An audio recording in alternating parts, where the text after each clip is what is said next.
Várias perguntas pelo Facebook da mesma indagação. Qual seria a tradução bíblica, a versão bíblica que eu recomendaria para a igreja? Bom, essa é uma boa pergunta. Acho que vale a pena a gente gastar aqui um minuto disso.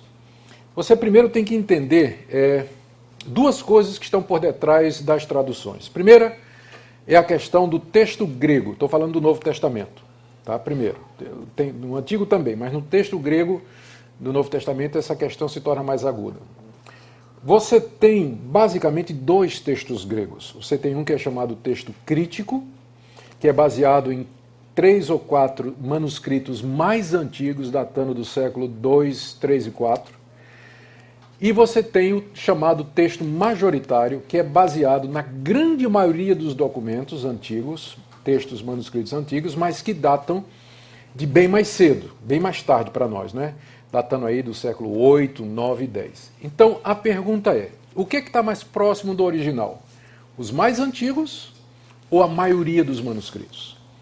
E não tem uma resposta fácil, porque se você disser são os mais antigos, a pergunta é, esses mais antigos datando do século 3º e 4º, por que eles foram preservados? Eles podem ter sido preservados, primeiro, porque eram bons, a igreja então valorizou, ou eles foram preservados porque eram ruins. O pessoal viu que eram cópias ruins e botou dentro de um vaso de barro lá e deixou, porque o texto bom era copiado até se gastar. Por isso que a gente não tem cópias do século I, II, porque elas se gastaram e se perderam de tanto serem copiadas. Se você tem manuscritos do século 3 e 4, é porque a igreja disse, esse texto é ruim. Né? Então, guarda aí em qualquer lugar. Então, você pode interpretar de maneiras diferentes a questão da antiguidade. Então, você tem competindo dois textos, o chamado majoritário e o texto crítico. O crítico é baseado nos manuscritos mais antigos e o majoritário, o nome está dizendo, na maioria dos manuscritos. As nossas traduções, a maioria delas se baseia no texto. Todas as traduções, quase todas as traduções da Sociedade Bíblica, por exemplo, se baseiam no texto crítico. Almeida, atualizada. A corrigida se baseia no majoritário. E tem um estilo de tradução que eu vou falar daqui a pouco. A NVI no texto crítico. Bíblia da Linguagem de Hoje no texto crítico. Almeida Fiel, baseado nos olhos manuscritos, é baseado no texto majoritário. A Sociedade Trinitariana, baseado no texto majoritário. Então, você tem essa questão dos textos. No final, a diferença entre eles é mínima. Eles vão divergir em questões que não afetam a teologia bíblica. As grandes diferenças são o final de Marcos 16, o trecho da mulher adúltera, a chamada Coma Ioanneus, que é 1 de João, capítulo 3, capítulo 5, que fala 3 dá o testemunho no céu, 3 dá o testemunho na terra, que é uma prova da Trindade. Nenhum desses textos, se tirados, vai afetar a nossa teologia bíblica. A gente tem outras maneiras de provar a Trindade, o texto da mulher adúltera não prova nada que não tem em outros lugares, e o final de Marcos 16, que manda pregar o evangelho, que vai ter sinal e prodígio, você encontra no livro de Atos. Então, nenhuma dessas diferenças afeta a teologia bíblica como um todo. Então, essa é a primeira boa notícia. Segunda questão que tem que ser levada em consideração quando você está avaliando traduções é que existem dois métodos de tradução. Um é chamado de equivalência formal, em que você transmite palavra por palavra. Palavra por palavra. Então, você vê a palavra no hebraico e qual seria o equivalente daquela palavra no português. Você traduz palavra por palavra, dando o sentido de acordo com esse relacionamento de palavra com palavra, é chamada equivalência formal. Então, por exemplo, no hebraico está dizendo assim, ou no grego, né? Amai-vos uns aos outros com entranháveis afetos. Essa é uma tradução formal, porque a palavra entranhável, splagna no grego, significa tripa. Então, daí entranha. Então, traduziu como está no grego. A pergunta é, quem lê hoje, amai-vos com amores das tripas, entranháveis, faz sentido para hoje no português? Mas é uma tradução fiel, não é? Fiel porque traduziu literalmente, mas se torna infiel. Porque o sentido é você ter que se amar de dentro, né? Com tudo que você é. Então, se uma tradução for amai-vos de coração, é mais fiel do que dizer amai-vos com as suas tripas, embora o grego esteja dizendo amai-vos com suas tripas. É porque naquele tempo se pensava que a sede das emoções era a tripa.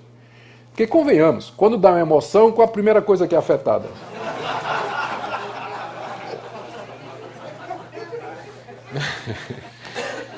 Foi mal, desculpa. Então, aí vem o segundo estilo de tradução, é chamada equivalência dinâmica. Você primeiro interpreta a frase no original e pergunta qual seria o equivalente dinâmico naquela língua. Não é palavra por palavra, mas o sentido. E aí, agora vamos lá. Equivalência formal, quem é que usa? Almeida corrigida, aquela antiga Almeida. Então ela é equivalência formal. Você vai encontrar entranháveis, você vai, por exemplo, encontrar nas versões mais antigas, Deus fortalece o meu chifre.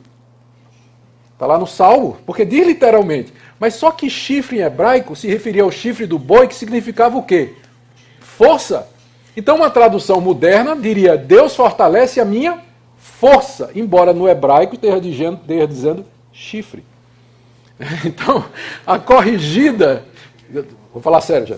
Então, a corrigida, ela segue, entende? Ela traduz palavra por palavra, e eles dizem que isso é ser fiel. Não necessariamente. A outra tradução, ela possibilita paráfrase, e é aí que está o problema. Se você vai encontrar equivalência dinâmica, você pode ter uma Bíblia na linguagem de hoje, por exemplo, que é mais do que uma tradução, já é uma paráfrase. Ela procura dar, na linguagem bem popular, transmitir determinados conceitos. Só que aí você tem um problema do outro lado. Tem algumas palavras na Bíblia que elas estão prenhes de significado. Por exemplo, a palavra justificação. A Bíblia, na linguagem de hoje, traduz como aceitação. O argumento é que justificar não é um conceito que brasileiro está acostumado. A ideia legal de justificação.